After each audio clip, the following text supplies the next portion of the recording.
Bom dia a todos. Gostaria muito de agradecer o convite do CRC para estar aqui hoje com vocês. Eu trato de um tema muito específico, que é a parte de saúde e segurança do trabalhador no e-social.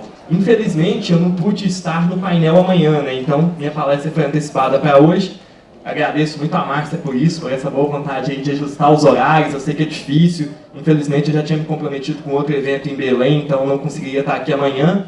Mas dá para a gente dissociar o que vai ser tratado amanhã com vocês, que eu acho que é a parte que vocês estão mais familiarizados, que são as questões relacionadas à folha de pagamentos mesmo, né? E essa parte de saúde e segurança que é uma novidade. E eu lembro, quando eu trabalhava numa empresa, muito obrigado, todo mundo sempre perguntava, quando tinha alguma dúvida, o primeiro recurso das pessoas é sempre o escritório de contabilidade. Qualquer dúvida que surge, eu lembro que o chefe lá falava, pergunta para o nosso contador. E ele é quem orientava sobre todas as obrigações que têm que ser cumpridas perante o governo federal, né? Então isso é uma prática, eu acredito que no escritório de vocês também não deve ser diferente, principalmente os clientes menores têm muitas dúvidas e com certeza vão questionar a vocês sobre como essas questões de saúde e segurança vão impactar as empresas. E logicamente isso tem reflexo também no trabalho que vocês fazem.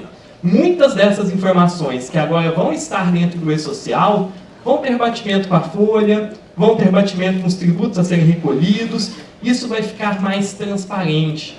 Então, tudo que é feito, seja pelo próprio escritório de contabilidade, seja pela parte de saúde e segurança do trabalhador, vai ter que estar alinhado. Essas áreas vão ter que se conversar para evitar problemas, para evitar passivo tributário, para evitar que informações divergentes cheguem para esse banco, para esse repositório de informações que é o e-social. Então eu sou da Secretaria de Previdência do Ministério da Fazenda, vocês vão ver que meu foco sempre é maior nas obrigações previdenciárias, e amanhã o Kruger, que é auditor fiscal da Receita, e o José Maia, que é auditor do Ministério do Trabalho, vai poder trabalhar os demais pontos com vocês, mais relacionados então à folha de pagamento. E aí vocês vão ver como tudo se entrelaça e como é importante ter um conhecimento global desse projeto que é o e-social. E o e-social, todo mundo conhece, né? Todo mundo já ouviu muita palestra sobre o e-social, todo mundo já viu muito esse projeto ser trabalhado. E o projeto está aí, entra ano que vem. O projeto começa em janeiro de 2018.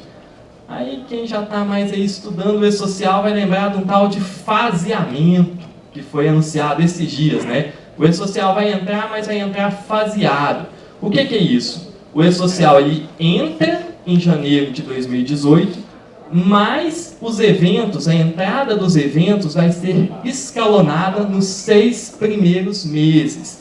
Isso já é uma informação pública, teve uma entrevista dada pelo Clóvis e pelo Maia, que são do Comitê Gestor do E-Social, que está disponível nas redes, e então o E-Social vai entrar de forma faseada. Vai ter um primeiro momento em que o empregador vai registrar suas informações e as informações de tabela, logo depois entram os eventos não periódicos e em julho de 2016 entra a folha completa.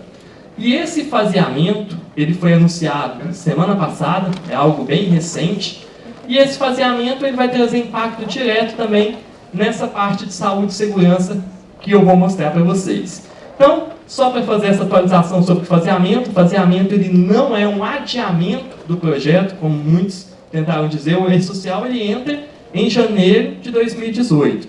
Entretanto, para facilitar a entrada, em virtude da dimensão desse projeto, que é um projeto muito grande, houve esse faseamento aí da entrada do e-social. Então, não se desmobilizem, porque em janeiro já vão ser cobradas obrigações relacionadas ao e-social das empresas. E, logicamente, a contabilidade é uma das áreas mais envolvidas nessa prestação de informações. O que eu quero discutir hoje com vocês é trazer justamente algumas considerações iniciais então, sobre esse projeto, falar um pouquinho desses eventos de SST e focar, ao final, sobre algumas informações relevantes, trazer algumas informações relevantes sobre o seguro contra acidentes de trabalho. Eu sei que meio-dia, perto do horário de almoço, já está todo mundo aí no ritmo, mas a gente precisa muito focar nessas informações que vão ajudar muito aí vocês a prestar informações para clientes e a prestar as informações de forma adequada. E começando, Por que a contabilidade tem que se preocupar com as questões de saúde e segurança? Parece que isso é coisa de engenheiro de segurança, né? Médico do trabalho. Eu, há pouco tempo, tive uma notícia que muitos escritores... Eu não sabia disso, mas a comunicação de acidentes de trabalho muitas vezes é feita pelo contador, né? O escritório de contabilidade é quem emite a comunicação de acidentes de trabalho. E eu vou descobrindo que o escritório de contabilidade tem um papel tão importante para as micro e pequenas empresas, nessa parte de saúde e segurança, e muitas vezes isso não é discutido com vocês, que têm uma responsabilidade muito grande nesse processo. E aí, por isso eu acho muito valiosa essa conduta do Conselho Regional de Contabilidade aqui do Rio, de chamar para o debate, trazer essas informações para que vocês conheçam e possam começar aí a pensar na implantação do e-social, considerando também as questões de saúde e segurança. E a primeira coisa que a gente tem que pensar dentro do e-social, e aqui eu vou trazer as perguntas, ao final a gente vai respondendo. Eu só quero mostrar para vocês por que a gente tem que conhecer a parte de saúde e segurança. Primeira coisa, o grau de exposição informado lá no S1200, que é a minha folha de pagamento, está de acordo com as informações que constam nos eventos de saúde e segurança? O que é esse grau de exposição? Toda vez que eu tenho um trabalhador exposto a agentes nocivos para fins de aposentadoria especial, sobre a folha daquele trabalhador incide um adicional, o adicional para o financiamento da aposentadoria especial, de 6%, 9% ou 12%. Ele é um adicional do seguro contra acidentes de trabalho. E antes eu informava esse adicional na GFIP e o direito do trabalhador não era concedido de acordo com a GFIP, era concedido de acordo com o perfil profissiográfico previdenciário, um outro documento em papel entregue para o trabalhador. Alguém fazia o batimento dessas informações? Não. Eu lembro uma vez de um contador amigo meu que ele ficou desesperado, porque o dono de uma empresa para a qual ele prestava serviço era muito amigo de 3 empregados lá e decidiu emitir um PPP muito benéfico para esses trabalhadores, garantindo a eles o direito à aposentadoria especial, só que não correspondia à realidade da empresa. E se havia direito à aposentadoria especial, deveria ter sido feito o recolhimento desse adicional. Não foi, porque não existia na prática. O contador ficou muito preocupado, porque as informações que estavam sendo prestadas na GFIP não estavam de acordo com as informações que estavam indo para o INSS. Se isso acontecer dentro do e-social, o problema vai ser muito maior. Então essa é a primeira pergunta que eu faço para vocês. Segunda pergunta: o pagamento da insalubridade ou periculosidade está em consonância com as informações lançadas nos eventos de saúde e segurança no e-social? Realmente, eu estou verificando isso quando eu lanço lá na folha pagamento de insalubridade, periculosidade, inclusive a tributação sobre esses adicionais. Uma pergunta corriqueira que eu recebo: o pessoal às vezes estabelece insalubridade para todos os trabalhadores da empresa em convenção coletiva. Isso é insalubridade mesmo, gente? Não é. É uma verba decorrente de convenção coletiva. Então eu posso falar que isso é insalubridade nos eventos de saúde e segurança? Não, porque insalubridade é um conceito técnico da área de saúde e segurança e tem que ser verificado com um laudo de insalubridade, a periculosidade com um laudo de periculosidade. E se vocês, na contabilidade, não tiverem acesso, não tiverem contato com essas informações, pode haver divergência do que está sendo prestado no e-social. Então, olha a importância de conhecer o que está sendo prestado na área de saúde e segurança. Outra pergunta importante: as mudanças de função informadas no e-social estão sendo acompanhadas pelo setor de saúde e segurança? Os exames estão sendo realizados de forma correta? Então, toda vez que o meu funcionário muda de função lá na folha, eu estou fazendo a mudança adequada, estou comunicando isso à saúde e segurança? Porque toda vez que ele muda de função, eu tenho que emitir um atestado de saúde ocupacional de mudança de função. E isso vai ser registrado no e-social. As mudanças que são feitas ali no gerenciamento, informadas em outros documentos, estão acompanhando o que está sendo informado na área de saúde e segurança? E, por fim, os afastamentos pelo mesmo motivo, quando ocorre um afastamento por motivo de acidente ou doença, estão sendo monitorados? Às vezes o afastamento é pelo mesmo motivo, a empresa está pagando mais do que precisa, porque no 16º dia quem deveria assumir é o INSS.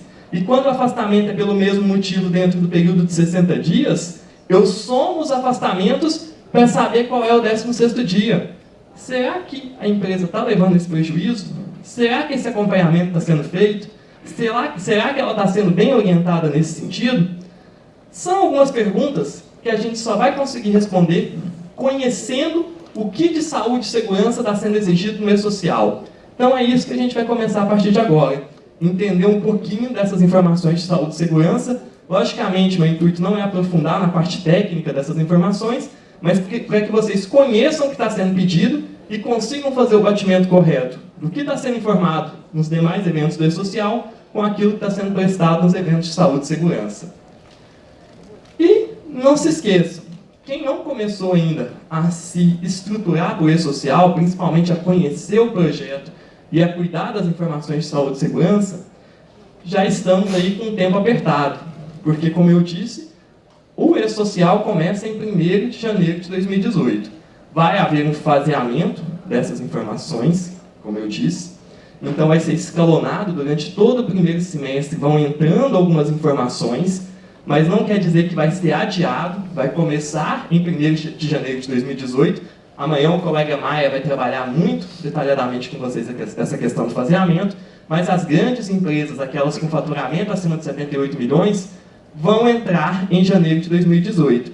E as demais em julho de 2018, para a qual também vai ser estabelecido um faseamento que vai ser apresentado para vocês. Então, essa regra não mudou. O que mudou? Saúde e segurança. Saúde e segurança entrava 6 meses depois do início da obrigatoriedade dos eventos de folha. Como houve esse faseamento, os eventos de folha só vão entrar em julho de 2018 completamente. Então, a parte de saúde e segurança não entra mais em julho de 2018 para as grandes empresas. Foi adiado para janeiro de 2019, a parte de saúde e segurança. Mas, esse segundo grupo de empresas, para eles, as informações de saúde e segurança, que são as demais empresas, aquelas que não têm faturamento acima de 78 milhões, ou os órgãos públicos e as demais empresas, para essas que entrariam em julho de 2018 no E-Social, as informações de saúde e segurança não foram adiadas. Então, o que aconteceu? Resumindo a história.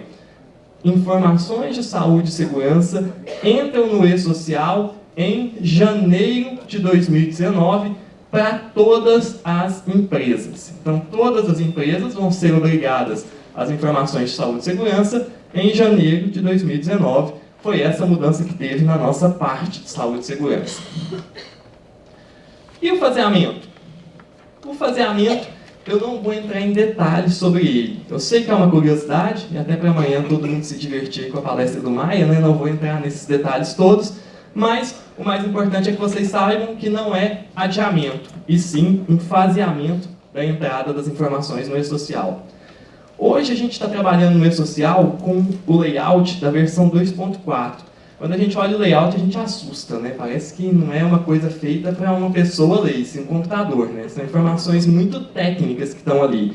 Mas ele é justamente um referencial para quem está desenvolvendo o sistema. Eu costumo falar que nós, da área de negócio, a gente tem que saber o que tem que ter dentro desse layout, o que esse layout contempla de informação. A gente tem que saber demandar a nossa área de TI, para que tudo que seja necessário esteja dentro do sistema desenvolvido. Mas aqueles campos de obrigatoriedade, grupo de informações, aquilo não é tão importante que nós, de área de negócio, entendamos.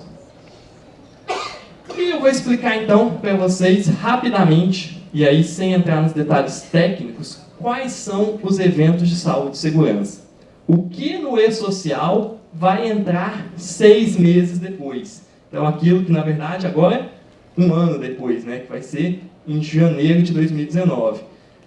E esses eventos é o que eu pretendo trazer aqui hoje para vocês alguns detalhes. Saúde e segurança, a gente quer substituir 2 formulários. O perfil profissiográfico previdenciário e a comunicação de acidentes de trabalho. Esses 2 formulários que hoje as empresas prestam para a previdência social, elas vão ser substituídas pelas informações de saúde e segurança no E-Social. Aparentemente, quando a gente fala de saúde e segurança, a gente fala em previdência social. Mas, na verdade, a Receita sempre teve interesse e acesso a esses documentos. O perfil profissiográfico previdenciário era um documento que tinha que ser mantido atualizado dentro da empresa, em papel. E quando você declara na GFIP O grau de exposição para o financiamento da aposentadoria especial, se você vai pagar 6%, 9% ou 12%, o auditor da Receita, a qualquer momento, poderia solicitar o seu perfil profissiográfico previdenciário para verificar se aquilo que você está lançando na GFIP está de acordo com a informação lançada no perfil profissiográfico previdenciário e, a partir daí, verificar se o recolhimento está sendo feito de forma correta ou não. Na verdade, esse processo fiscalizatório com documentos em papel exige um esforço muito grande de mão de obra, né? Não há auditores suficientes para fazer um trabalho detalhado nesse aspecto. Com o E-Social, isso vai ficar muito mais nítido. Por quê? Esse PPP deixou de ser em papel e as informações de exposição estão lançadas aqui. E aí você lança as informações de exposição nesse conjunto de eventos, como eu vou mostrar para vocês daqui a pouco, e o batimento vai ser feito com o que você lançou lá no 1.200, lá na sua folha, no que você deve, qual o grau de exposição. E aí, esse batimento vai ser feito de forma automática, né, gente? É muito mais simples você fazer um critério de malha nesse sentido. Então, conheçam aquilo que a empresa está declarando no perfil profissiográfico previdenciário. É a partir dele que a gente fixa o grau de exposição. Se eu declaro uma exposição a um agente nocivo que dá direito à aposentadoria especial no PPP e não registro o recolhimento do adicional da aposentadoria especial, estou gerando um passivo tributário para a empresa. Então é muito importante estar atentos a isso. E como vão ser registradas essas informações de saúde e segurança? Só para vocês entenderem a lógica de como isso foi construído dentro do E-Social. A gente dividiu as informações de saúde e segurança em 5 eventos. Um primeiro evento, que é um evento de tabela. Todo mundo já está bem ambientado aí com o E-Social? Todo mundo já conhece bem a lógica de estrutura? Eu vou só recapitular para a gente ver como é construído o projeto, só para a gente entender bem a lógica desses eventos. O E-Social, ele vai ter um primeiro grupo de eventos, que na verdade é um único evento, que é onde o empregador ele se cadastra no E-Social. Depois disso, ele vai preencher um segundo grupo de eventos, que a gente chama de eventos de tabela. Nesses eventos de tabela, o empregador vai registrar uma série de informações que ele vai utilizar em outros eventos. Para evitar ficar replicando essas informações em cada um dos eventos, ele registra uma tabela e atribui um código àquela informação. Toda vez que ele quiser referenciar aquela informação, basta ele digitar o código.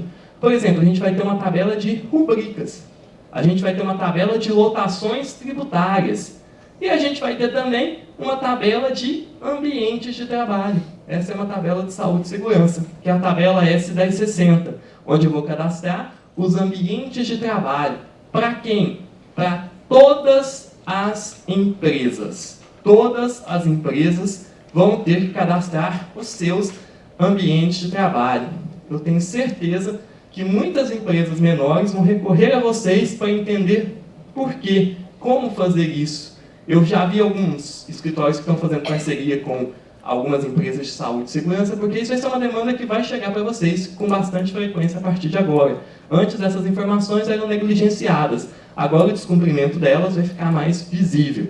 Então, um primeiro evento de saúde e segurança é uma tabela S1060, tabela de ambientes de trabalho. O que eu vou registrar aqui? Os ambientes de trabalho da minha empresa e os fatores de risco que existem nesses ambientes. Não é lógico que não é você, do escritório de contabilidade, que vai fazer levantamento de ambiente de trabalho. Isso é feito com base no Programa de Prevenção de Riscos Ambientais, no Laudo Técnico de Condições Ambientais de Trabalho, em documentos elaborados por profissionais da área de saúde e segurança. Então, logicamente, esses profissionais que fazem esse levantamento. Mas, logicamente, as informações vão ter que ser enviadas para o E-Social. Cadastrei a tabela. O E-Social também vai exigir o envio de eventos periódicos e não periódicos. O que são eventos periódicos? São os eventos de folha. Aqueles que acontecem todo mês, com uma periodicidade pré-estabelecida. Isso são eventos periódicos. Basicamente, os eventos associados à folha de pagamento. Tem um colega, Tanaka, da Receita Federal, que ele sempre fala que o sonho de todo auditor era ter em mãos a folha de pagamento da empresa, né? Tendo isso, a fiscalização fica muito mais efetiva. o E-Social está quase que concretizando esse sonho da Receita. A Folha vai estar ali dentro do E-Social. Esses são os eventos periódicos. E os eventos não periódicos são aqueles que podem acontecer de forma eventual. Por exemplo, afastamento temporário, comunicação de acidente de trabalho. São eventos que não têm um prazo pré-estabelecido para ocorrer, mas ocorrendo, deverão ser informados dentro do E-Social. As informações têm que ser encaminhadas para o E-Social. Então, falei da tabela, nós temos depois um evento não periódico, que se chama Condições Ambientais do Trabalho, Fatores de Risco. Aqui, eu vou vincular os trabalhadores da empresa. Quais trabalhadores? Todos. Vou vincular eles aos ambientes em que eles exercem atividade, aos ambientes que eu cadastrei na tabela 1060. E vou informar quais fatores de risco eles estão expostos. Então, basicamente isso que eu faço no 2240. Vinculo meu trabalhador aos ambientes, descrevo os fatores de risco que ele está exposto naquele ambiente, e além disso informo fornecimento de equipamento de proteção individual, se existe equipamento de proteção coletiva, as medições daquele agente feita no ambiente de trabalho, e informações que vão ser obtidas nos documentos de saúde e segurança que foram elaborados por esse setor. Além disso, um outro evento não periódico é o que se chama insalubridade, periculosidade e aposentadoria especial. Aqui eu costumo brincar que é o cara que achar com a lei. Nesse evento eu vou verificar se a exposição que eu informei no 2240 gera direito à insalubridade ou periculosidade. Se gerar direito, eu falo por qual agente eu estou pagando, e na folha, lá no 1200, tem que dar o pagamento da insalubridade, né? Se eu informei que tem direito aqui, esse pagamento tem que constar na folha. E também informo se eu devo financiar a aposentadoria especial, aquele adicional de 6, 9 ou 12% que eu disse para vocês. Se eu informei aqui que eu devo financiar a aposentadoria especial, lá no 1200 eu tenho que lançar o código de qual a alíquota que eu vou recolher, 6, 9 ou 12%, dependendo do grau de exposição. Então, observem a necessidade de conhecer o que está sendo lançado nos eventos de saúde e segurança, para na folha não fazer nada divergente, e aí gerar inconsistência nas informações que estão sendo enviadas. Esse batimento, se eu lançar aqui que há exposição para fins de aposentadoria especial, não vai haver rejeição da informação lá no 1200 se eu deixar de recolher o financiamento da aposentadoria especial. O E-Social ele é declaratório, ele vai receber o que você declarou. Quem é responsável por fazer essa avaliação, se tudo está correspondendo direitinho ao que está sendo informado, é quem está enviando a informação para o E-Social. E aí vocês já devem acompanhar o projeto aí e saber que o E-Social vai trabalhar com o sistema de procurações eletrônicas. Então, você vai poder subestabelecer, digamos, alguém para prestar as informações em nome da empresa. Então, a empresa subestabelece para que alguém preste as informações no nome dela. E vai haver perfis específicos de prestação dessa informação. Então, eu posso delegar para alguém o envio dos eventos de folha e delegar para outra pessoa o envio das informações de saúde e segurança. Qual é o perigo disso? Se eu não souber o que está sendo enviado de saúde e segurança, olha o risco que eu estou correndo na minha folha. Olha o risco que eu estou correndo de não recolher um tributo adequadamente. Então, é muito necessário que todos os envolvidos na gestão e envio dessas informações conheçam o que está sendo enviado, seja pela folha, seja pela parte de saúde e segurança. Além desses 3 eventos que eu já falei para vocês, um outro evento de saúde e segurança vai se chamar Monitoramento da Saúde do Trabalhador. Aqui vão ser informados os atestados de saúde ocupacional, aquele feito na admissão, na demissão, quando ele retorna do afastamento superior a 30 dias, e toda vez que ele muda de função. E a coisa que eu mais vejo é trabalhador mudando de função, lá na folha, mas ele não muda de função para fins de saúde e segurança. O exame não é feito. E aí o que vai acontecer quando o exame não é feito? O Ministério do Trabalho pode bater na sua porta, perguntando por que não foi feito o exame se houve a mudança de função. Então, isso tudo vai ficar mais nítido. Nada disso que eu estou falando para vocês é novidade. Tudo isso já está na legislação. Só que como antes as declarações não se conversavam, cada um podia fazer de um jeito e tudo bem, tudo passava. No papel você coloca o que você quiser. Agora vai ficar muito mais difícil deixar que essas informações sejam incongruentes. Eu digo que é quase a revolução que a gente teve com o imposto de renda, né? Quando deixou de ser aquele formulário em papel e passou a ser uma declaração digital. É o último braço que faltava do SPED, gente. É a escrituração dos eventos trabalhistas. O e-social nada mais é do que um monte de nota fiscal de eventos trabalhistas. E isso vai ser fundamental para que a gente possa também fazer a gestão dessa área. Era o braço que faltava do SPED. Além desses 4 eventos que eu falei para vocês, o 5º evento de saúde e segurança é a comunicação de acidente de trabalho. Quem já me contou aí que emitiu comunicação de acidente de trabalho, usa o CAT Web, que é um sistema que está lá no INSS para emitir a CAT. E essa informação agora vai estar dentro do e-social para o empregador. O empregador que quiser emitir uma CAT em relação ao seu trabalhador vai usar o e-social, o evento S2210. Por que isso? Porque hoje aquele formulário da CAT, quem já preencheu, pode colocar o meu nome, o CPF da Márcia, e ele vai aceitar qualquer coisa. O CNPJ de uma empresa que nem é que o trabalhador trabalha, e ele vai aceitar qualquer coisa. E aí onde isso vai repercutir? Lá no fator acidentário de prevenção.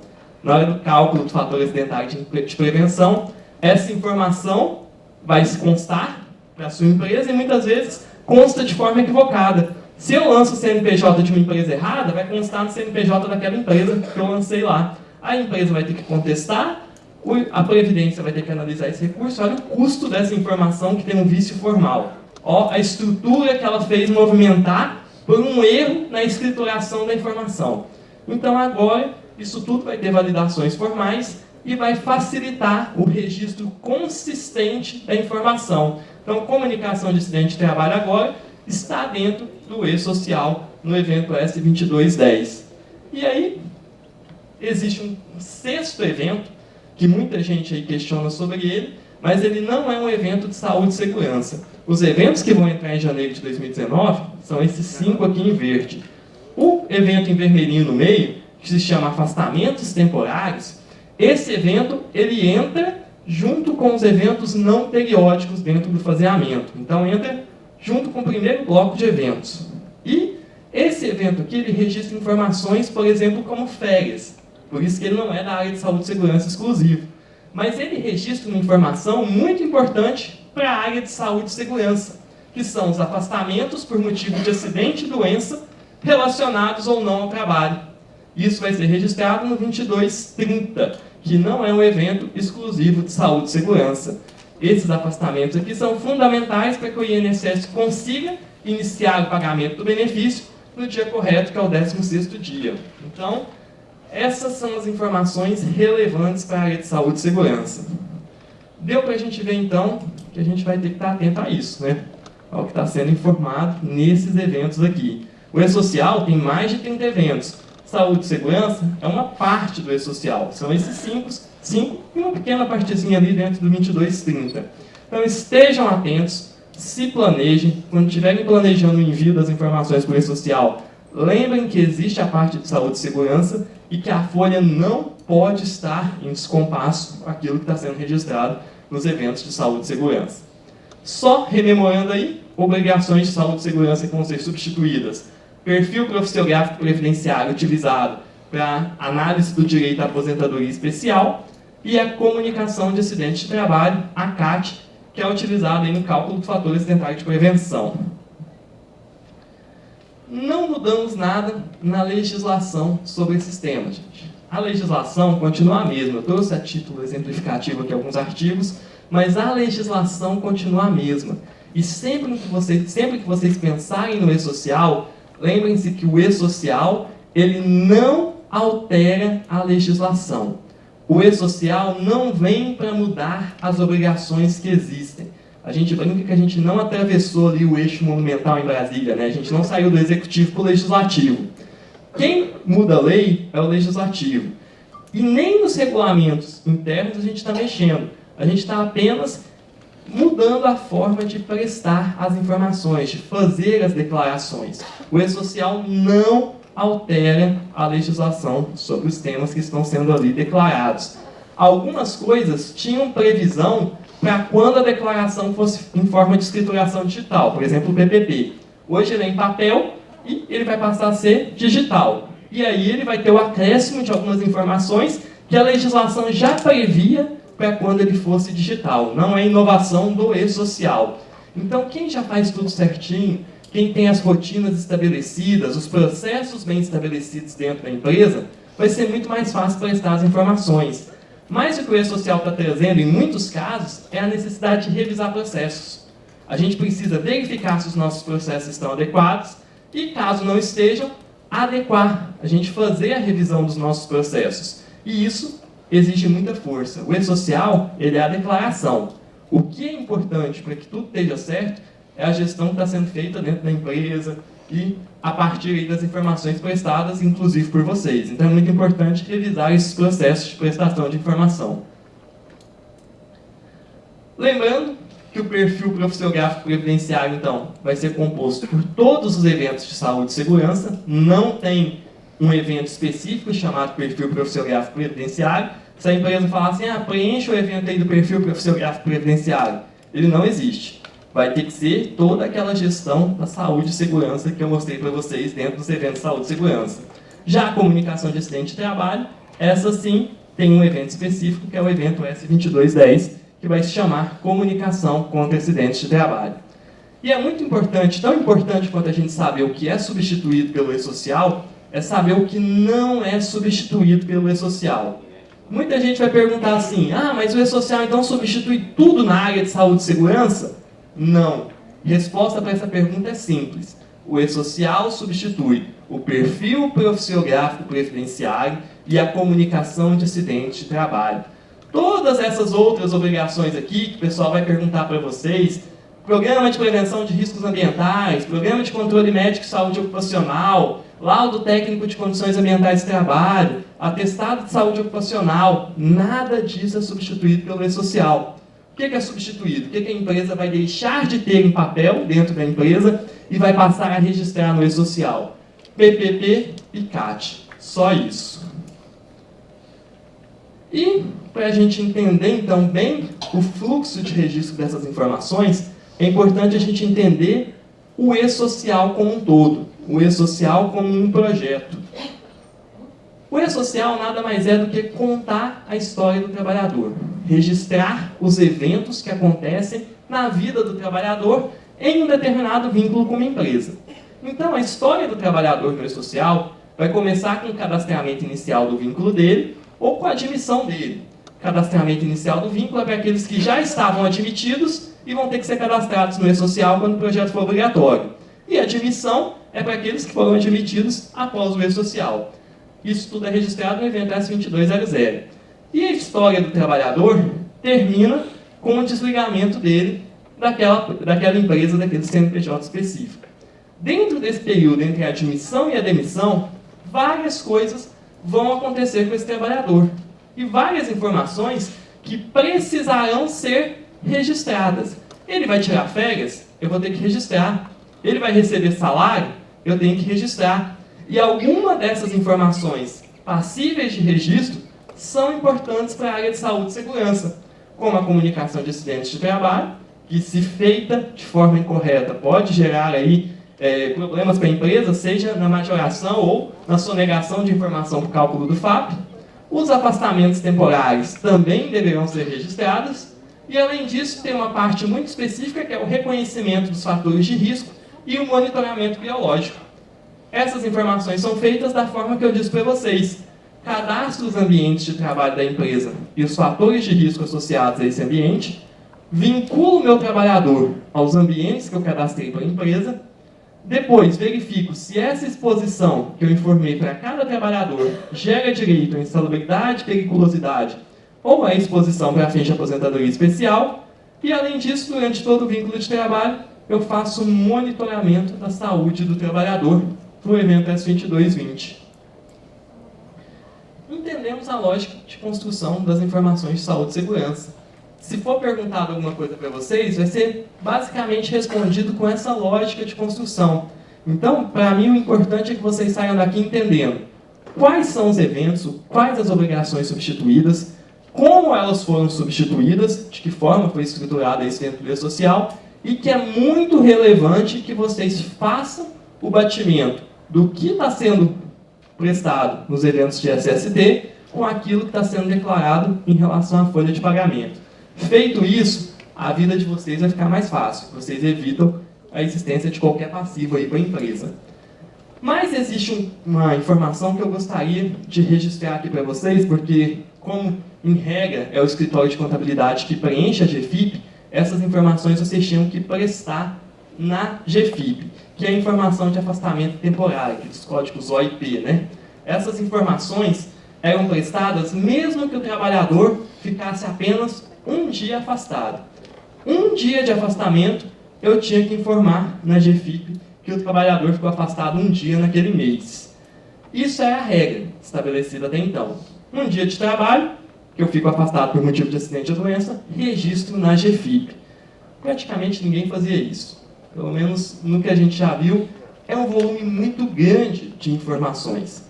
E a gente tem dentro do E-Social um GT que se chama GT Confederativo do E-Social, que é onde a gente dialoga com as confederações de empregadores, inclusive o CFC está lá conosco, representando os escritórios de contabilidade.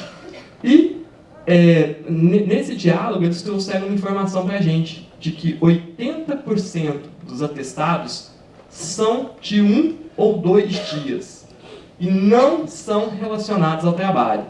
E eles perguntaram se realmente essa informação precisava migrar para o E-Social, se seria uma informação relevante. A gente parou para estudar, porque o E-Social, uma das premissas dele é a simplificação da prestação das informações, a racionalização daquilo que é prestado. Então, para tentar melhorar, a gente sentou e estudou e chegou à seguinte regra. Se o afastamento for decorrente de acidente ou doença do trabalho, vou continuar tendo que registrar ele, mesmo que seja só de um dia. Por quê? Porque isso é relevante lá no cálculo do fator acidentário de prevenção. Então, impacta diretamente no tributo. Se o afastamento não é decorrente de acidente ou doença do trabalho, a regra foi flexibilizada. Não é necessário informar os afastamentos de 1 ou 2 dias. Só é necessário informar os afastamentos de 3 dias ou mais. 80% das informações que teriam que ser prestadas, a gente tirou do E-Social, tentando fazer com que a gente consiga realmente o registro dessas informações de forma efetiva. Mas, toda vez que a gente simplifica, vem um problema. Porque a informação não era pedida à toa. Ela era pedida porque, dentro de uma lógica, ela era necessária. A gente simplificou, tirou os afastamentos de 1 ou 2 dias, na GFIP não vai precisar, agora no E-Social não vai precisar constar mais eles, mas existe uma regrinha na Previdência que diz o seguinte: se eu tenho afastamentos pelo mesmo motivo dentro do período de 60 dias, se eu tenho 2 ou mais afastamentos pelo mesmo motivo dentro do período de 60 dias, eu somo esses afastamentos para saber qual é o 16º dia. E qual que é a importância de saber qual é o 16º dia? Porque a partir do 16º dia, quem vai assumir o pagamento daquele afastamento é o INSS. A empresa deixa de ser responsável pelo pagamento. Essa é a regra que se tem. E aí eu trouxe um exemplo para a gente pensar qual o impacto daquela regrinha anterior que eu disse para vocês. Suponhamos que eu tenho um afastamento de 2/7/2018 a 3/7/2018. 2 dias. Preciso registrar no E-Social? Não. Falei aqui em cima que não foi relacionado ao trabalho, então não registro. Posso registrar se eu quiser? Pode. Sou obrigado? Não. Então, não registrei. 2 dias, decidi não registrar. Posteriormente, de 8/7/2018 a 27/7/2018, ou seja, 20 dias, o trabalhador se afastou pelo mesmo motivo. E esse eu vou ter que registrar. O que vai acontecer? Se eu não registrei o primeiro e registrei só o segundo afastamento, o INSS vai ler que o 16º dia desse afastamento é o 16º dia do segundo afastamento, que vai ser o dia 23 de julho. Mas, na verdade, a legislação me diz que eu deveria somar esse primeiro afastamento. Para o INSS somar esse primeiro afastamento, ele vai ter que saber que esse primeiro afastamento existiu. Então, nesse caso, eu informo o segundo afastamento, aí vai ter uma pergunta logo embaixo dele, se ele decorre outro pelo mesmo motivo dentro do prazo de 60 dias. Eu vou assinalar com S, que sim, que decorre, e informo esse afastamento que antes eu não estava obrigado a informar. Com essa informação, o INSS vai fazer a leitura correta, que o 16º dia de afastamento é o dia 21, e a partir daí vai pagar o benefício a partir do dia 21. Se eu não prestar informação dessa forma, o que vai acontecer? O INSS só vai pagar o benefício a partir do dia 23 e a empresa vai ter que ser responsável por 2 dias que antes não era. Os 2 dias com todos os tributos incidentes sobre esses 2 dias. Quando a gente pensa em um empregado, o impacto disso é pequeno, né? Mas quando a gente pensa em uma empresa com 1.000, 2.000 empregados, o impacto disso é relevante. Tem que se fazer a gestão dessas informações. Quem vai fazer? Opção da empresa. Mas é muito importante que vocês alertem as empresas que elas têm que fazer essa gestão sob o risco de levar prejuízo aí em relação ao que está disposto na lei. Então, foi essa a complicação que veio e a solução que é dada é informar de forma retroativa esse afastamento que antes você não era obrigado.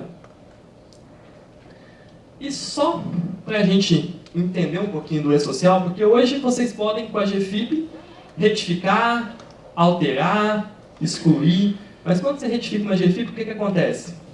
Substitui a anterior, né? Ou seja, você tem que mandar a GFIP completa de novo.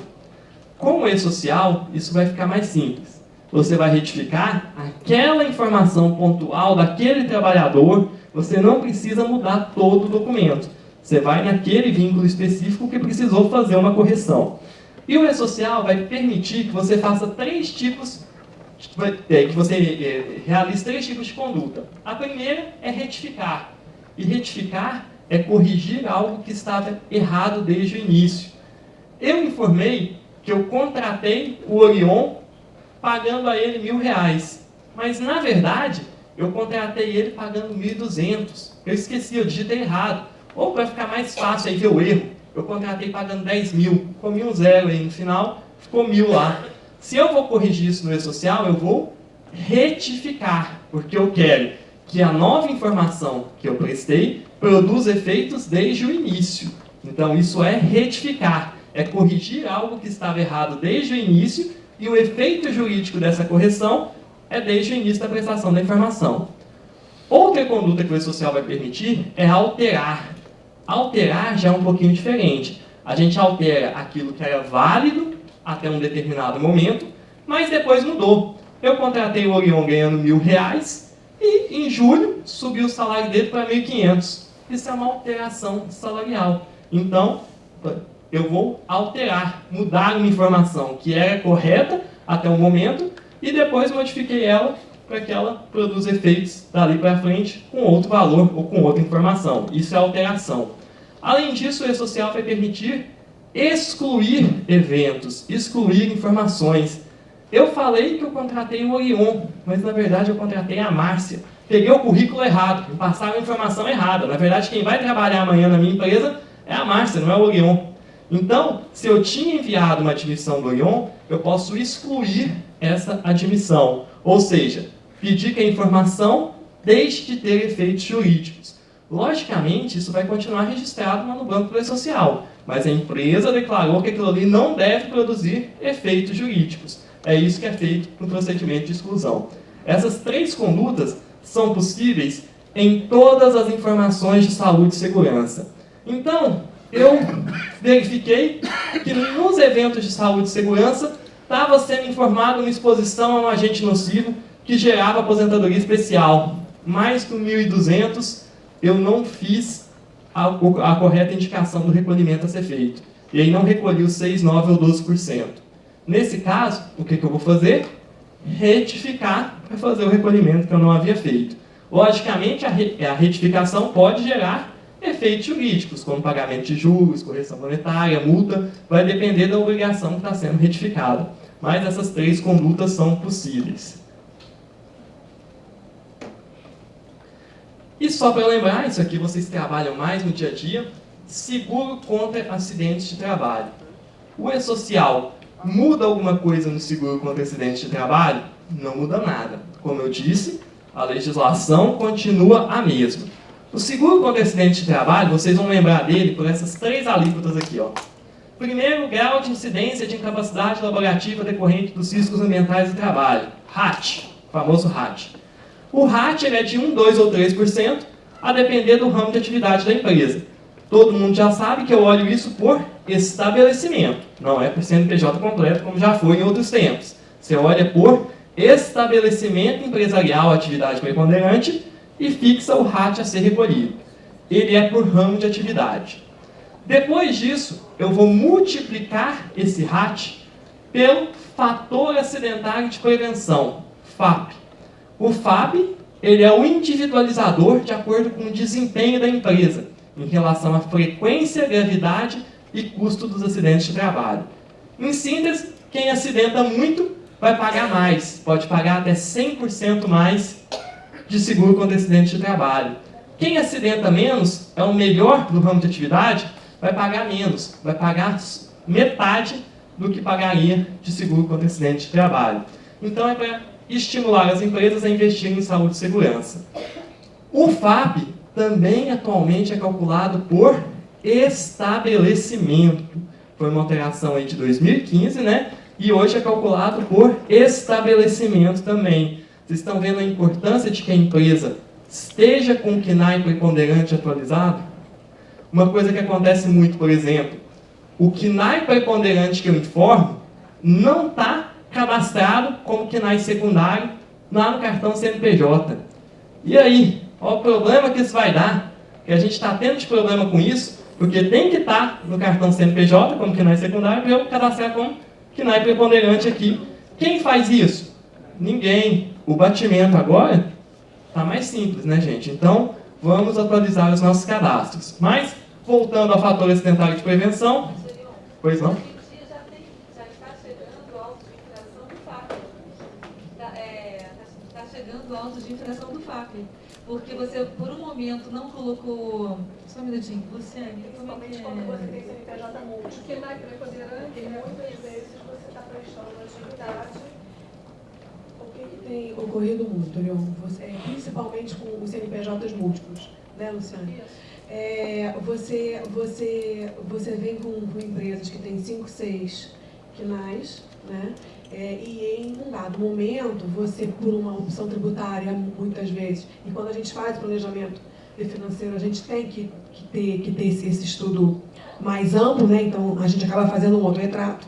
E aí, quando você vai cadastrar para as alíquotas, você acaba usando aqueles que não são preponderantes. E isso tem gerado os autos de infração.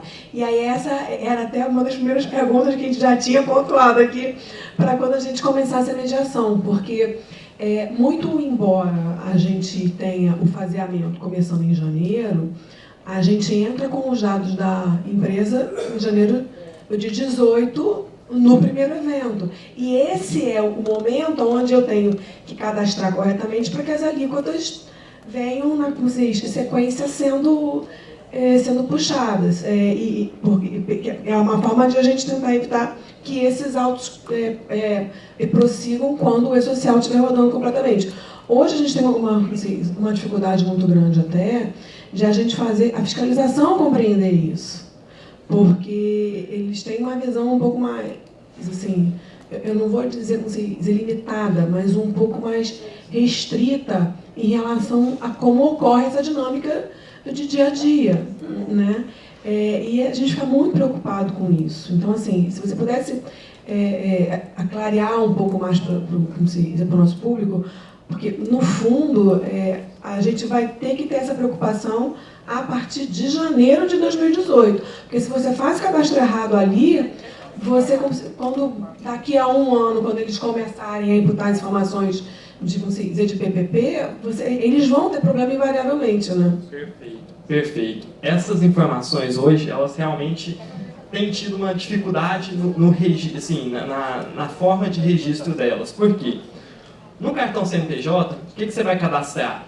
A atividade principal, a atividade da empresa, CNPJ raiz, digamos. Então, ali está a atividade principal. Todas as outras atividades que a empresa possa ter, você tem que colocar dentro dos CNAEs secundários, que qualquer estabelecimento pode ter. Eu posso ter, por exemplo, uma empresa de postos de gasolina e ter um KNAI no escritório administrativo dentro dela. E isso tem que estar ali nos KNAIs secundários. Por quê? Porque aí, quando eu lançar como KNAI preponderante, vou saber que aquela empresa tem aquela atividade dentro dela, como secundária, mas que não é a atividade principal. E o que seria o preponderante? Aquele que ocupa o maior número de empregados dentro do estabelecimento empresarial. Essa é a regra de fixação da preponderância. Então, eu vou olhar por estabelecimento e aí eu informo o KNAI preponderante daquele estabelecimento e a partir daí vai ser feito o cálculo do FAP. O que acontece? Esse KNAI é dinâmico. Então, ele pode mudar mês por mês. Mudando, qual é a regra do FAP? A gente pega o KNAI mais prevalente ao longo do ano. Então, se no ano, durante 7 competências, foi um KNAI, e nos últimos, e mudou o KNAI ao longo do ano, durante 5 outras competências, foi outro preponderante, a regra que a resolução do FAP traz hoje é que você pega a atividade mais prevalente ao longo do ano, que é a resolução do CNPS que define o cálculo do FAP.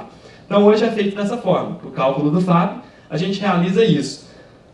Para a AGFIP, hoje vocês lançam mensalmente essa informação. Então, você vai lançar de acordo com aquilo que foi lançado no mês. O FAP vai ser multiplicado por aquilo que você lançou no mês, até porque a verificação do RAT ela é feita de forma contemporânea. No mês de janeiro, meu RAT foi esse, e o FAP usa a base de dados dos 2 anos pretéritos.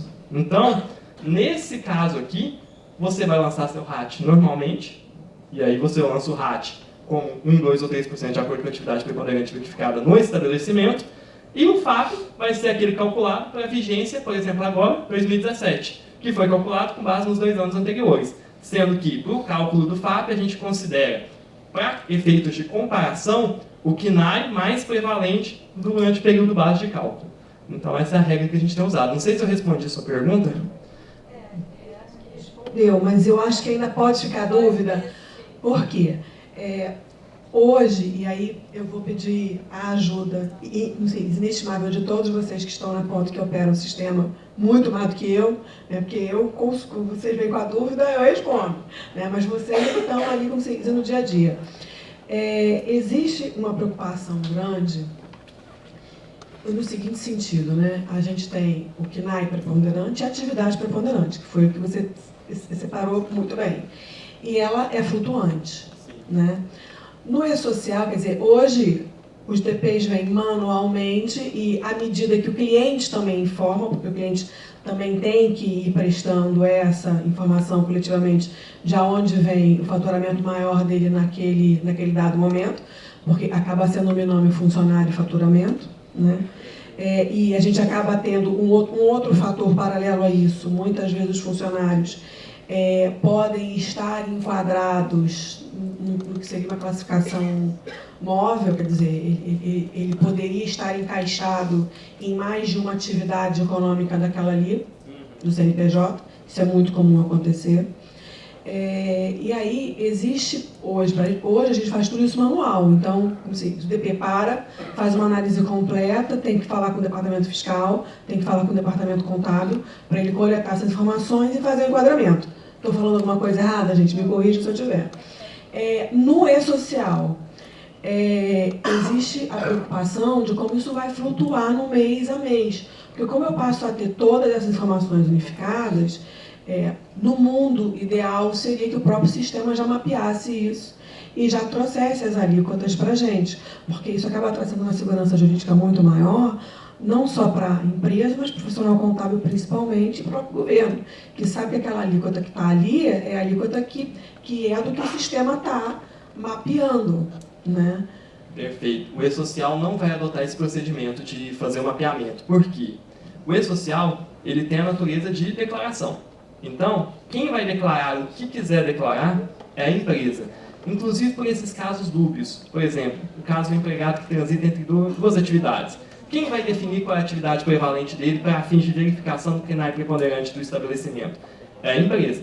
Logicamente, ela tem que definir de acordo com os critérios que a legislação traz, mas é algo que o E-Social não consegue fazer, porque ele não vai ter acesso a essa informação, a esse tempo de exercício, ele não vai ter como entrar nesse nível de detalhamento.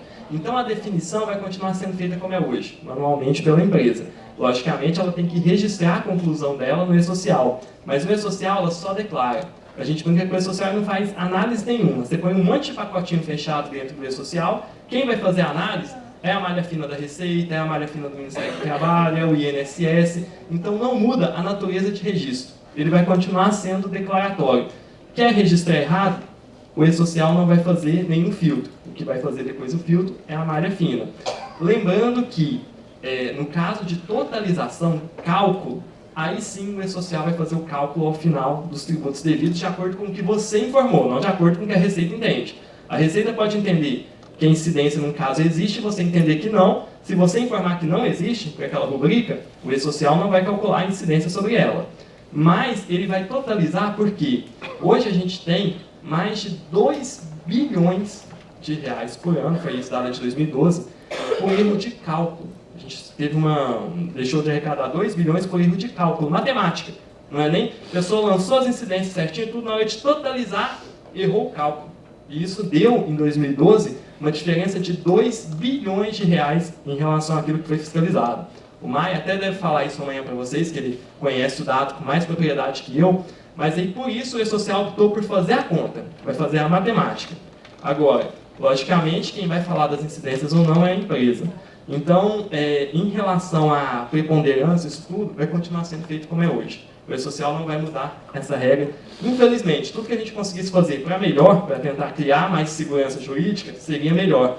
Mas o E-Social não consegue entrar nesse nível de detalhamento atualmente. Perfeito? E prometo que eu estou terminando, para a gente entrar aí nas questões que tiverem. Só algumas respostas a algumas perguntas que eu tinha feito para vocês no início. Primeira resposta. Falei para vocês que eu tenho que olhar se eu estou fazendo o correto registro do grau de exposição. Onde eu vou fazer isso? Eu tenho que olhar se o que eu informei, o que a Saúde e Segurança informou no evento S2241, relacionado ao direito à aposentadoria especial, está sendo registrado corretamente no 1200. Ou seja, se eu falei que a exposição a um agente nocivo que gera direito à aposentadoria especial em 20 anos, no 1200 eu tenho que informar o grau de exposição de 6%, que é o 3, né, salvo engano. Então, muita atenção a isso. Esse registro, esse batimento desses dois eventos deve ser feito por vocês. Se o sistema fizer isso, ajuda muito, né? Então, o sistema que tem essa inteligência já vai ajudar muito a evitar erros do sistema interno da empresa ou do escritório de contabilidade. Outra resposta importante. Pagamento da insalubridade e periculosidade no 1200 e no 1210 deve corresponder a um risco identificado nos eventos de SST. Se eu paguei a insalubridade, mas não identifiquei o risco, o Ministério do Trabalho vai me cobrar essa informação. Se eu identifiquei o risco, mas não paguei a insalubridade, também estou sonegando a informação necessária. Então, muita atenção. Essa informação da periculosidade e insalubridade também é trazida no 2241.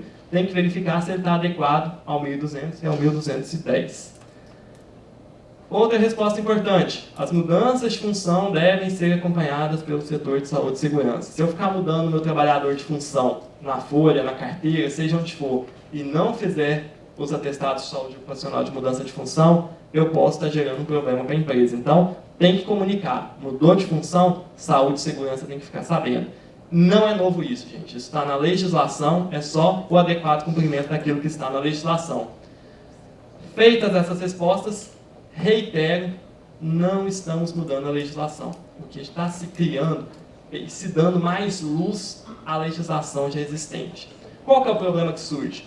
A gente está mexendo em alguns esqueletos, algumas coisas assim, que não estavam muito claras na legislação. E está forçando uma postura de esclarecer, de melhorar a informação e às vezes até vendo a necessidade de adequar alguma legislação. Muitos pleitos estão sendo feitos nesse sentido e muito trabalho está sendo feito nesse sentido. Na área de saúde e segurança, algumas notas técnicas estão sendo emitidas pelo Ministério do Trabalho. Então, a gente está tentando esclarecer alguns pontos que geravam dúvida. Logicamente, é algo que está começando. O E-Social está entrando com a sua primeira versão agora, em 2018. Muita coisa vai surgir, muita discussão vai surgir disso tudo. E o intuito é que a gente consiga cumprir a legislação de forma mais clara, mais eficiente, com menor custo. Embora a gente se assuste quando conheça o projeto, o intuito dele é gerar redução de custo no cumprimento da obrigação. Você não vai mais enviar 14 declarações, cada uma com um órgão, cada um com um programa gerador de informação, aí a informação chega divergente. Isso é um problema que existe hoje, é um problema real. E o E-Social vai ser um canal único de envio das informações.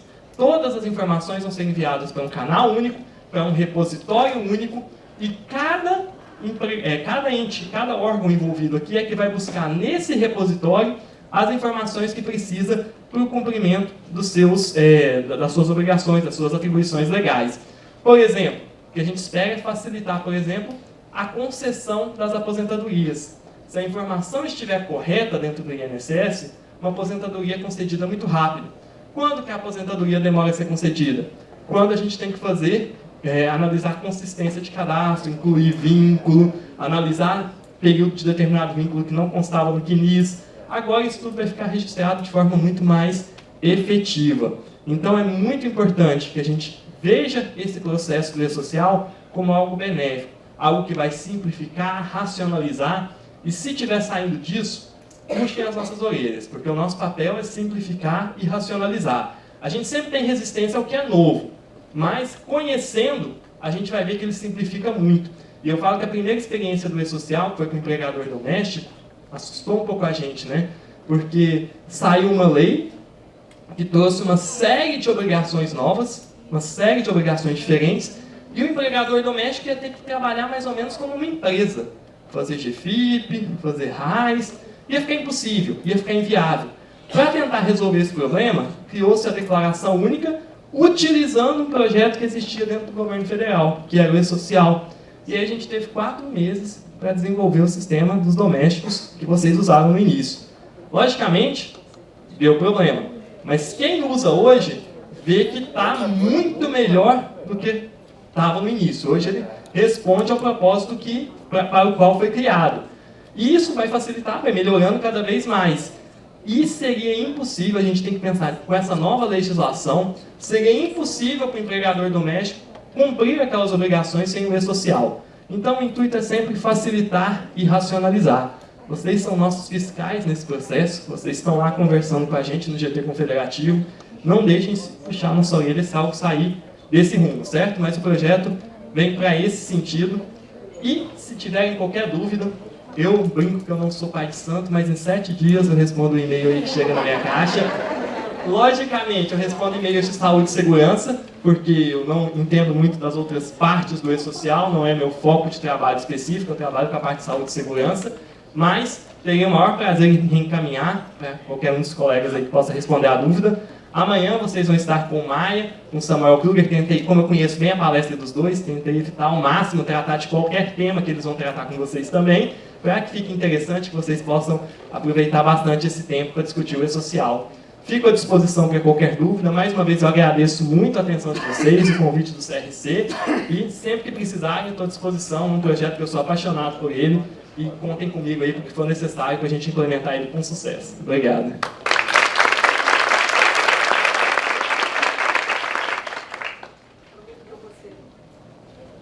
Que eu vou ser breve, que a gente tem que retornar às 2h30, né, Márcia?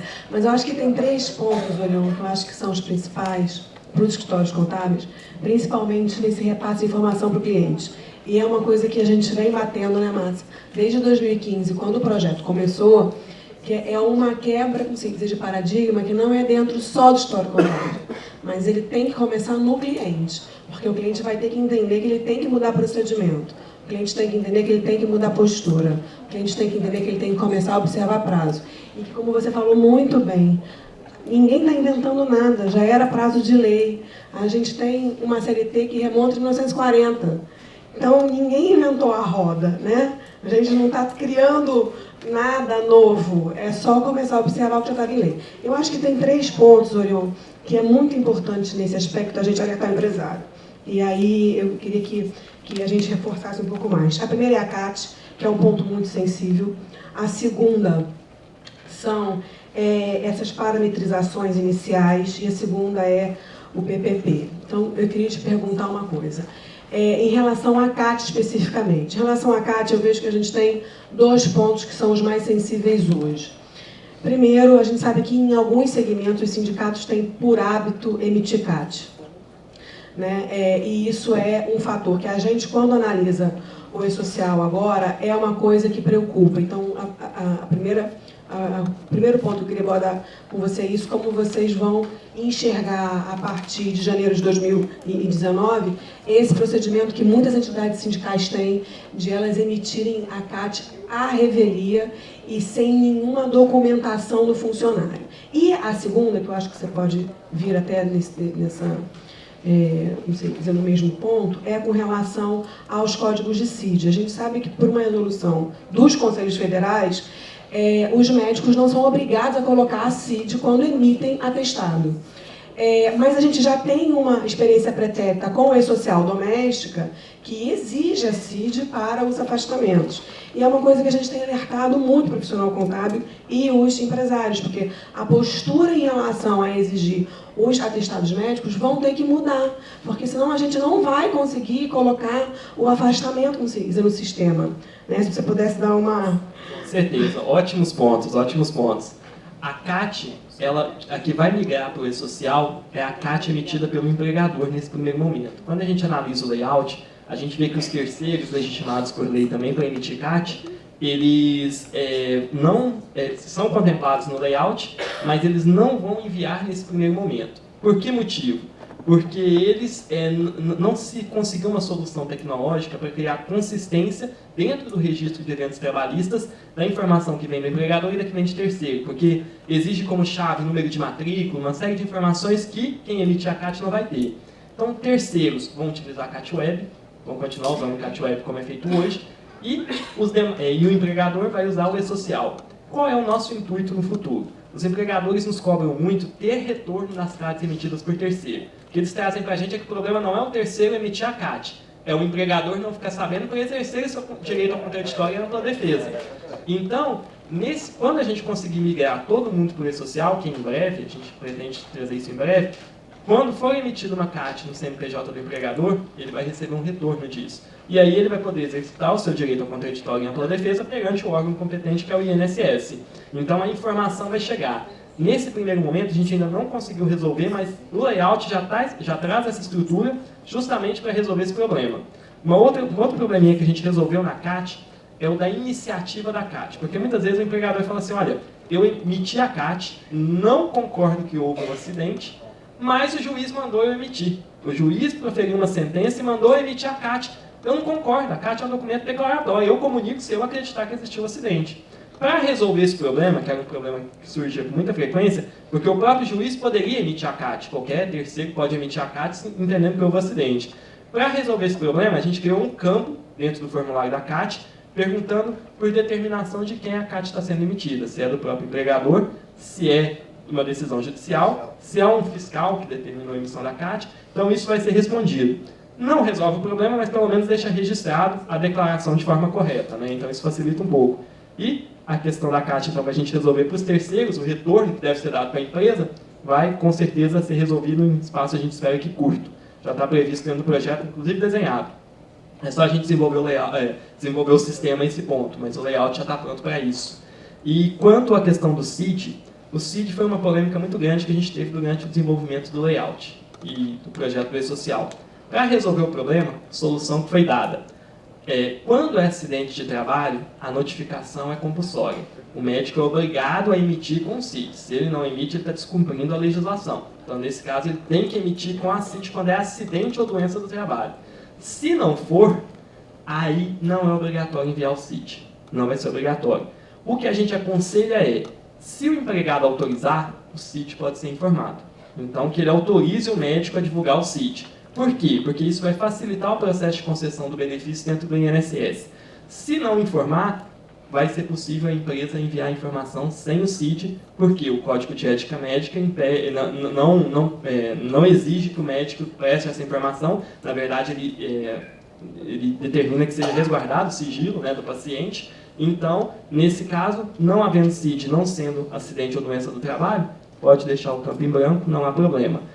O problema que vai surgir é na concessão do benefício. Então, se o empregado autorizar, a gente aconselha todo mundo a inserir, mas se não autorizar, não tem o que ser feito nesse sentido. Perfeito, obrigada, Leon.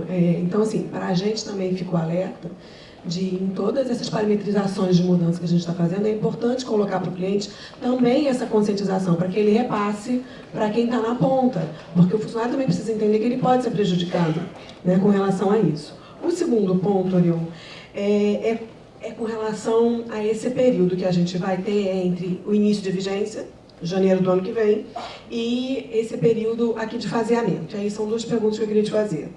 A primeira é, quando a gente for fazer os lançamentos iniciais, o cadastramento inicial, ali a gente já vai ter que fazer essa parametrização inicial em relação ao grau de risco.